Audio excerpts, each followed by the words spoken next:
મારું નામ દિલીપભાઈ છે. ઘટના એવી બની છે કે ભાઈ અનિલભાઈ મકવાણા કરીને વ્યક્તિ છે, એમના દ્વારા કોર્પોરેશનમાં અમારા બાંધકામ અંગે ફરિયાદ કરવામાં આવે છે. જ્યારે કોર્પોરેશનવાળા અમારે ત્યાં આવીને બાંધકામ અમારું બંધ કરાવે છે ત્યારે અમને જાણવા મળે છે કે ભાઈ આમાં કોઈ અનિલભાઈ મકવાણા કરીને ફરિયાદ કરેલી છે.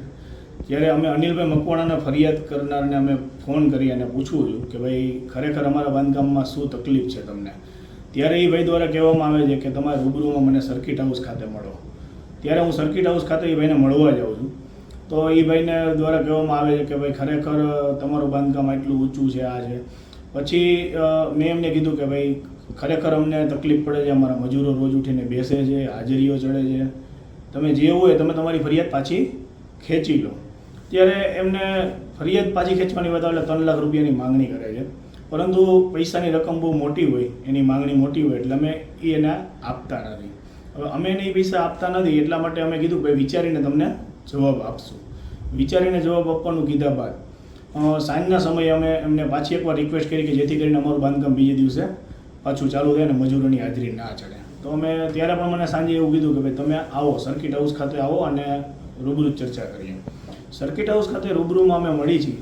એ દરમિયાન એમણે કીધું કે ભાઈ એ રકમમાં જાજો ભાંગછેડ નહીં થાય, 25-50 હજારની ભાંગછેડ કરીશ. કેમ કે એમાં મારે એવું છે કે હું જો લેખિતમાં અરજી પાછી ખેંચું એટલે મારા કાંડા કપાઈ જાય અને મારે આગામી ચૂંટણીમાં મને ટિકિટ મળે છે.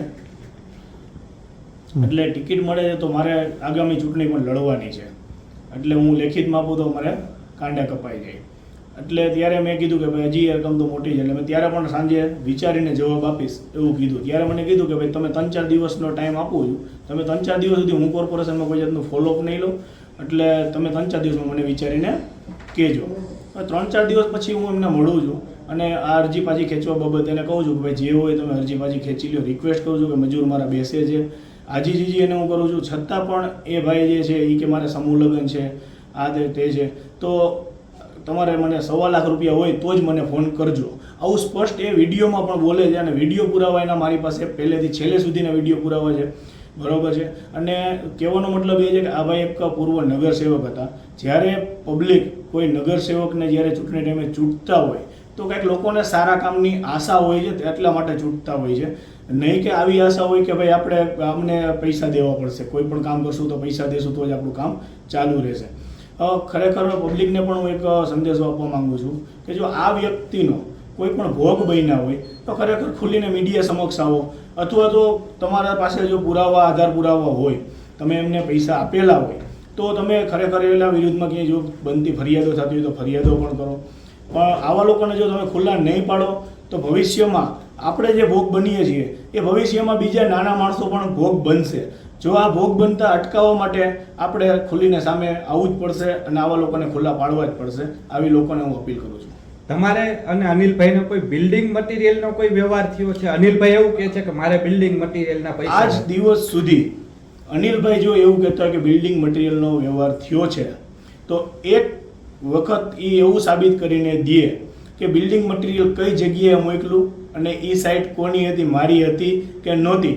અને બીજી વસ્તુ કે મટીરિયલ જો ખરીદી કરવામાં આવી હોય તો ખરેખર હું એક વસ્તુ કહું છું કે તો એમાં બાર્ગેનિંગ ક્યાં આવે? જો તમે હકદાર જેટલા રૂપિયાના છો એ જ લેવાના હોય તો તમે આ તો બાર્ગેનિંગની વચ્ચે 3 લાખ રૂપિયા લ્યો, પછી 50 હજાર ઓછા કરો તો શું તમારે કંઈ એવું કોઈ ધંધો હોય છે કે ભાઈ ચાલો 50 હજાર લેવાના, પછી એમાં હું એમ કહું 50 હજાર લઈ લ્યો, પછી તમે એમ કહો કે 1.25 લાખ હોય તો ફોન કરજે.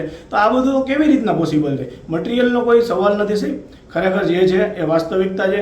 અને જો કોર્પોરેશનની અંદર તપાસ કરવામાં આવે તો ખબર પડે કે આ ભાઈ આવા કેટલી જગ્યા ઉપર ફરિયાદો કરેલી છે અને કેટલી જગ્યાએથી નાણાં ખંખેર્યા છે.